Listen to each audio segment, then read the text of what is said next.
Welcome to RI College Ambala Kent, and this has been now a co-ed college, and I am Arvind Yadav, Assistant Professor in Department of Political Science, and this is the last minute preparation for all those students of Bachelor of Arts in third year, and the subject is Indian Foreign Policy and Relations.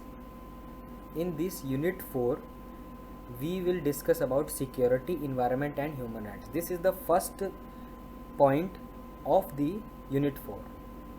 So जो भी बच्चे revise करना चाहते हैं इस video के माध्यम से बड़ी जल्दी से रिवीजन के लिए कर सकते हैं.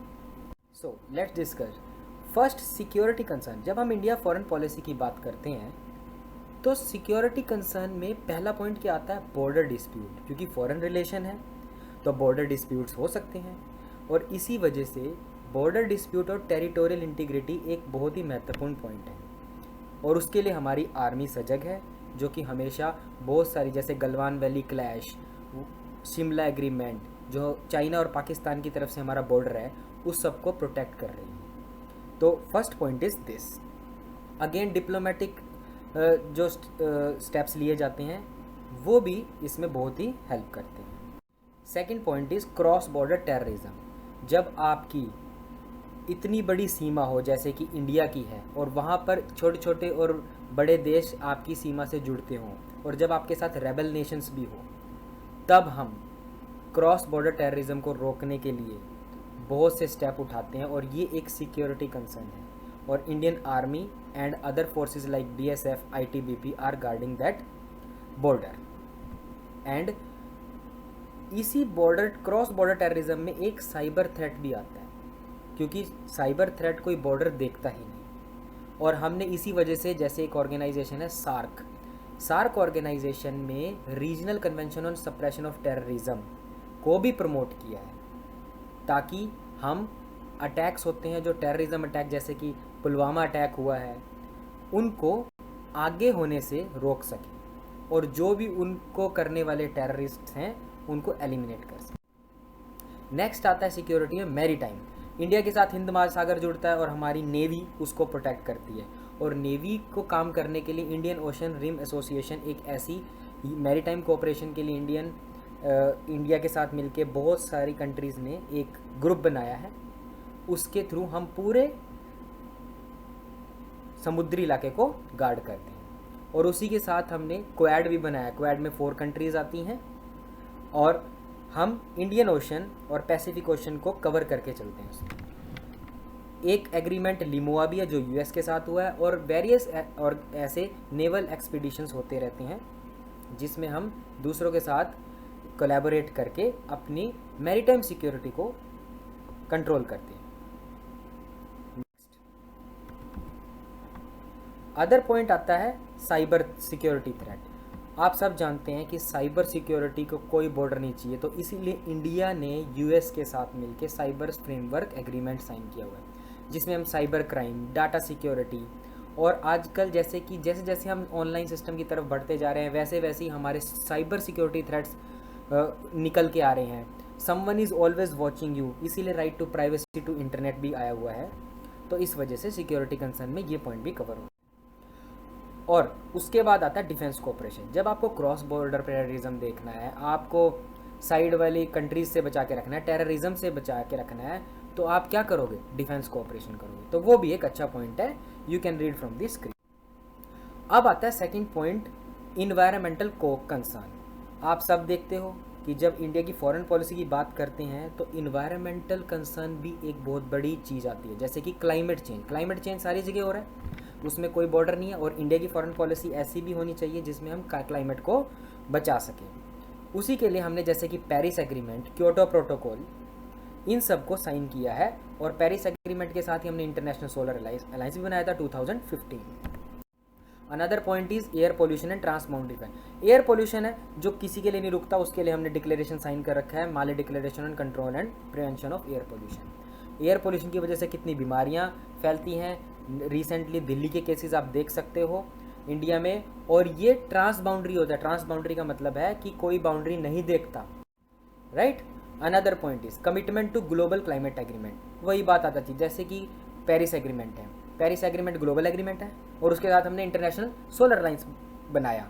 तो उसमें देख सकते हो कुछ सोलर पार्क्स का एक डायग्राम में मैंने दे रखा है, उनको आप देख सकते हो। और मॉन्ट्रियल प्रोटोकॉल जो कि ओजोन लेयर के प्रोटेक्शन के लिए बनाया गया था। अब आता है वाटर एंड हिमालयन इकोसिस्टम।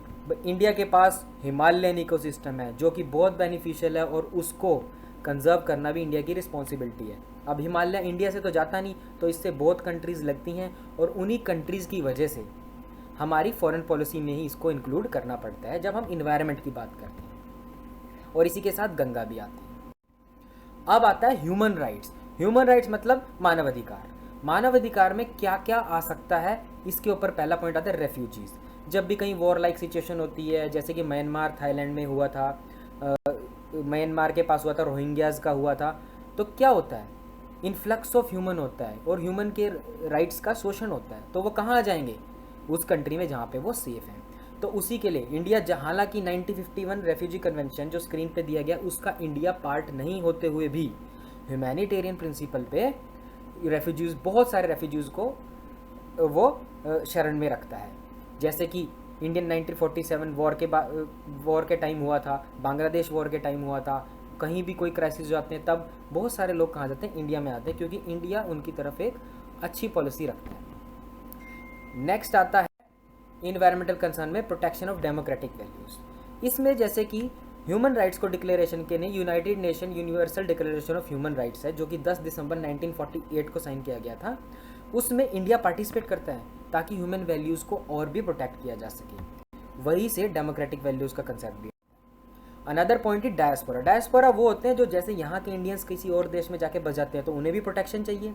उन्हें प्रोटेक्ट कौन करेगा, इंडिया करेगा। तो ये भी एक इसी फॉरेन पॉलिसी का पॉइंट हो जाता है। जेंडर एंड सोशल जस्टिस, भाई इसमें सबसे बड़ा एक मुद्दा आता है all forms of discrimination against women.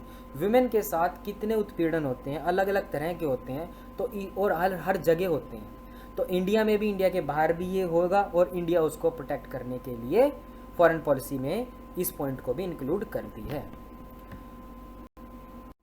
Another point is balancing sovereignty and external criticism.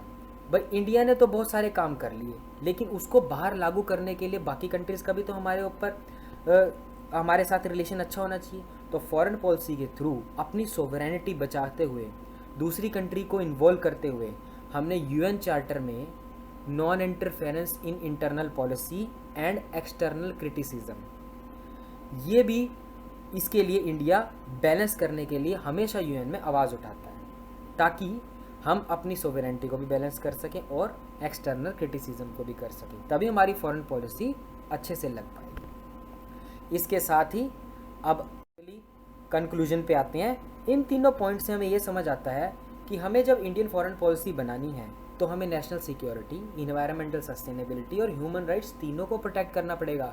और इंडियन फॉरेन पॉलिसी में this is called multi dimensional strategy, मतलब कि हम हर जगह से अपनी फॉरेन पॉलिसी में इनको इंक्लूड कर रहे हैं ताकि इंडिया का एक रिस्पॉन्सिबल और इन्फ्लुएंशियल ग्लोबल स्टेक होल्डर हम साबित कर सकें।